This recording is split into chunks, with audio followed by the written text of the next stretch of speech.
Hello বন্ধুরা, মৈনাক চলে এলাম নতুন একটা ভিডিওতে। আজকে এই ভিডিওতে একটা ইম্পর্টেন্ট টপিক নিয়ে কথা বলবো। সেটা হচ্ছে কি কি কারণে অনিমেষ দত্ত চরিত্রটা প্রবীর রায়চৌধুরীকে বিট করে এগিয়ে গেল। হ্যাঁ, এখানে কিন্তু আমি বুম্বাদা হোক বা শাশ্বত চ্যাটার্জি হোক, কাউকে ছোট করে বা পোকিং করে কথা বলবো না এই ভিডিওতে কিছু ফ্যাক্ট নিয়ে আলোচনা করব। যে ফ্যাক্টগুলো যদি কাজ করতো প্রবীর রায়চৌধুরীর সাথে, তাহলে প্রবীর রায়চৌধুরীর চরিত্রটা ইটসেলফ আরো মেইনস্ট্রিম পর্যায়ে যেতে পারতো। কি কি করলে এটা পসিবল এবং অনিমেষ দত্ত কিভাবে বা এগিয়ে গেল সেটাই আমরা একটু বোঝার চেষ্টা করব। তো সবার আগে তোমাদেরকে অনুরোধ করব, চ্যানেলে নতুন হয়ে থাকলে চ্যানেলটাকে সাবস্ক্রাইব করে দাও এবং তোমাদের যদি ভিডিওটা ভালো লাগে ভিডিওতে একটা লাইক করে কমেন্ট করে তোমাদের মতামত জানিও। আর তোমরা যদি আমার মতামতের সাথে একমত হও সেটাও কিন্তু কমেন্ট করে জানিও। হচ্ছে শাশ্বত চ্যাটার্জি, একটা মিস্টার ইন্ডাস্ট্রি প্রসেনজিৎ চ্যাটার্জি।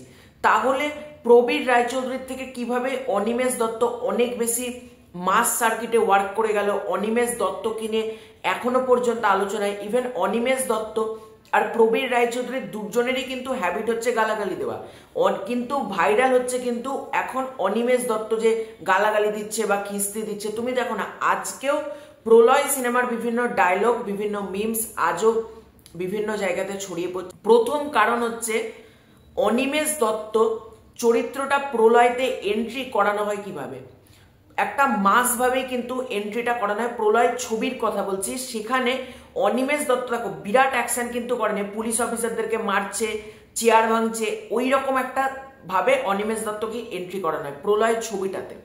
তারপর ওই চরিত্রটা ইটসেলফ এতটা জনপ্রিয় হয়ে যায় অনিমেষ দত্ত, সেখান থেকে রাজ চক্রবর্তী পরবর্তীকালে ভাবে ছবি তৈরি করব, কিন্তু যেহেতু এসভিএফ আর বাজেট বা টাকা কোনোটাই লাগায় না, যেহেতু প্রলয় ছবিটা কিন্তু সাকসেসফুল খুব একটা বলা যায় না।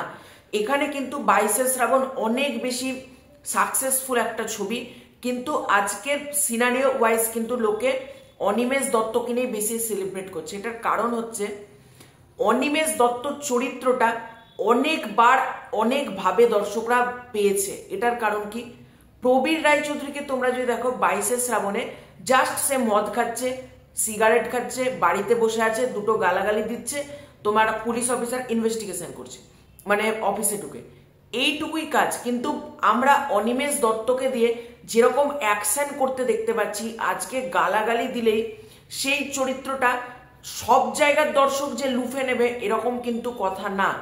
আর একটা কথা মানতেই হবে, সৃজিত মুখার্জির থেকে Raj Chakraborty far far better director, এটা মানতেই হবে। সৃজিত মুখার্জির জায়গায় আজকে যদি প্রবীর রায়চৌধুরীর চরিত্রটা রাজ চক্রবর্তীর হাতে থাকতো, জাস্ট দেখতে বুম্বাদাকে দিয়ে কিভাবে অ্যাকশনটা করাতো। আজকে দশম অবতারে একটা চেস সিকোয়েন্স দেখে দর্শক সিটি মারছে, কিন্তু ইটসেলফ 22শে শ্রাবণ যে ছবিটা, সেখানেই তো একটা বুম্বাদাকে দিয়ে অ্যাকশন করানো যেতে পারতো, বা বুম্বাদার ফ্ল্যাশব্যাক দেখানো যেতে পারতো।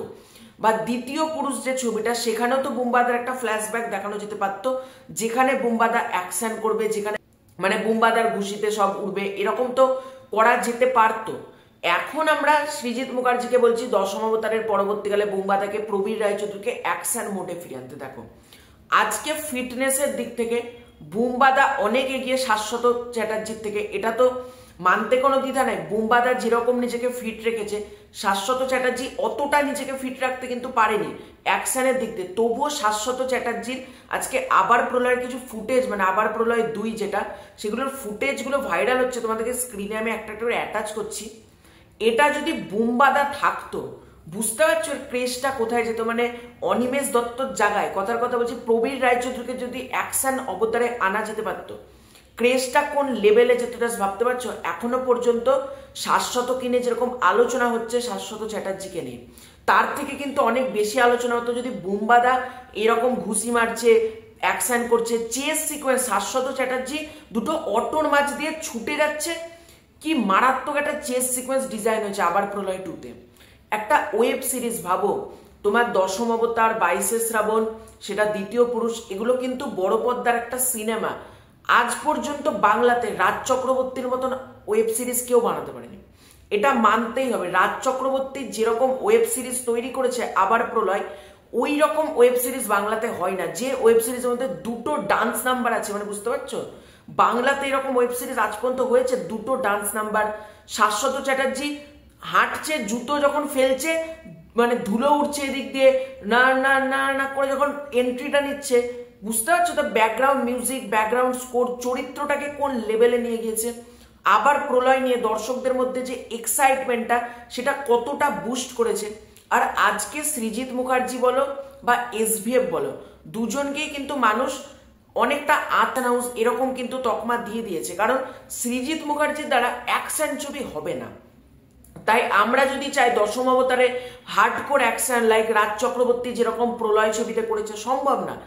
আজকে এসভিএফও কিন্তু বাজেট লাগাবে না। এসভিএফ কি করে, নিজেদের ওটিটি প্ল্যাটফর্ম, তোমরা দুটো খোলো, হইচই খোলো একদিকে, তোমরা 90% দেখতে পাবে ফ্যামিলি ড্রামা, ইন্দু বিন্দু, তারপর কি সব গভীর জলের মাছ, এইসব ফালতু সিরিজের ওটিটি ভর্তি হইচইয়ের। আর তোমরা জি5 এর খোলো, একটা শিকারপুর আছে, একটা আবার প্রলয় আছে। আজকে আবার প্রলয় যে সিরিজটা সেটা কিন্তু হইচইয়ের ব্যানারে হওয়ার কথা ছিল, কিন্তু এসভিএফ কোনোরকম টাকা লাগায়নি। সেটা জি5 যতটা পেরেছে টাকা লাগিয়েছে, রাজ চক্রবর্তী নিজেরাও টাকা লাগিয়েছে, প্রজেক্টটা হয়েছে। আজকে আমার মতে প্রবীর রায়চৌধুরী এই চরিত্রটার রাইটস যা গল্পে নিয়ে, এটাকে রাজ চক্রবর্তীর হাতে তুলে দেওয়া হোক। আজকে রাজ চক্রবর্তী যদি প্রবীর রায়চৌধুরীর চরিত্রটা পায় না, আমি বলবো প্রবীর রায়চৌধুরীকে যে লেভেলে প্রেজেন্ট করবে তোমরা ছিটকে যাবে। আর প্রবীর রায়চৌধুরী বুম্বাদাকে তো পেয়েছে সৃজিত মুখার্জি। সৃজিত মুখার্জি বুম্বাদা ছাড়া বিগ জিরো। সৃজিত মুখার্জি বুম্বাদা ছাড়া বিরাট বড় হিট কিন্তু তার ঝুলিতে নেই, যে সৃজিত মুখার্জি মানে ব্লকবাস্টারের পর ব্লকবাস্টার না। সৃজিত মুখার্জিও প্রচুর ছবি ফ্লপ, প্রচুর ছবির ডিজাস্টার আছে। যখন তার সাথে বুম্বাদা যুক্ত হচ্ছে সেই ছবিগুলোর হাইপ বাড়ছে, ব্যবসা করছে। আজকে সৃজিত মুখার্জির উচিত ছিল প্রবীর রায়চৌধুরীকে একটা অ্যাকশন করানো, তাহলে বুঝতে পারতে প্রবীর রায়চৌধুরীর ক্রেজটা কোথায় যেতে পারত। আর বুম্বাদা আমি আবারও বলছি, শাশ্বত চ্যাটার্জির থেকে অনেক বেশি ফিটনেসের দিক থেকে এগিয়ে, এবং বুম্বাদা অ্যাকশন জানে। শাশ্বত চ্যাটার্জি কি অত ভালো অ্যাকশন জানে? উত্তর হচ্ছে না। তাও কিন্তু শাশ্বতকে দিয়ে কোন লেভেলে অ্যাকশন করেছে ভাবো রাজ চক্রবর্তী। এবং অনিমেষ দত্ত, এটা একটা নাম না, এটাকে ব্র্যান্ড বানিয়ে ছেড়ে দিয়েছে রাজ চক্রবর্তী। এবং জি5 এর সব থেকে বেশি ভিউয়ারশিপ পাওয়া সিরিজ হচ্ছে আবার প্রলয় বাংলা থেকে। আবার প্রলয় সব থেকে বেশি ভিউয়ারশিপ পাওয়া ওয়েব সিরিজ। ভাবো আজকে যদি প্রবীর রায়চৌধুরীকে দিয়ে এরকম একটা ওয়েব সিরিজ তৈরি হয়, মন্দ কিন্তু হবে না। বুম্বাদা তো ওয়েব সিরিজ করে। আমি বলবো এসভিএফ যখন পারছে না, সৃজিত মুখার্জির দ্বারা যখন হচ্ছে না, রাজ চক্রবর্তীর হাতে তুলে দেওয়া হোক জিনিসটা। রাজ চক্রবর্তী ফাটিয়ে দেবে, আমার এটুকু ভরসা রয়েছে। আর প্রবীর রায়চৌধুরী দেখো গালাগালি অনিমেষ দত্তও দেয়, সুতরাং অনিমেষ দত্তর লেভেলে যদি বুম্বাদাকে প্রেজেন্ট করতে হয় সৃজিত মুখার্জি না, লাগবে রাজ চক্রবর্তীকে। এবং উচিত এসভিএফ এর উচিত জি5 বা রাজ চক্রবর্তী এদের হাতে গল্পটা তুলে দিয়ে বলা হোক যে প্রবীর রায়চৌধুরীর রাইটস দিয়ে তোমরা, কারণ এসভিএফ এখন ভুলভাল ওয়েব সিরিজ করতে ব্যস্ত, তাদের দ্বারা কিছু হবে না। ওই রাজ চক্রবর্তী হলেই তবে একটা ব্লাস্ট হবে, এবং রাজ চক্রবর্তী বুম্বাদা এই কম্বিনেশনটা একটা মারাত্মক হবে। তোমরা আমার সাথে কতটা একমত কমেন্ট করে জানিও। চ্যানেলে নতুন থাকলে চ্যানেলটাকে সাবস্ক্রাইব করে দাও। খুব শীঘ্রই দেখা হচ্ছে নতুন কোনো ভিডিওতে, ততক্ষণের জন্য বাই বাই।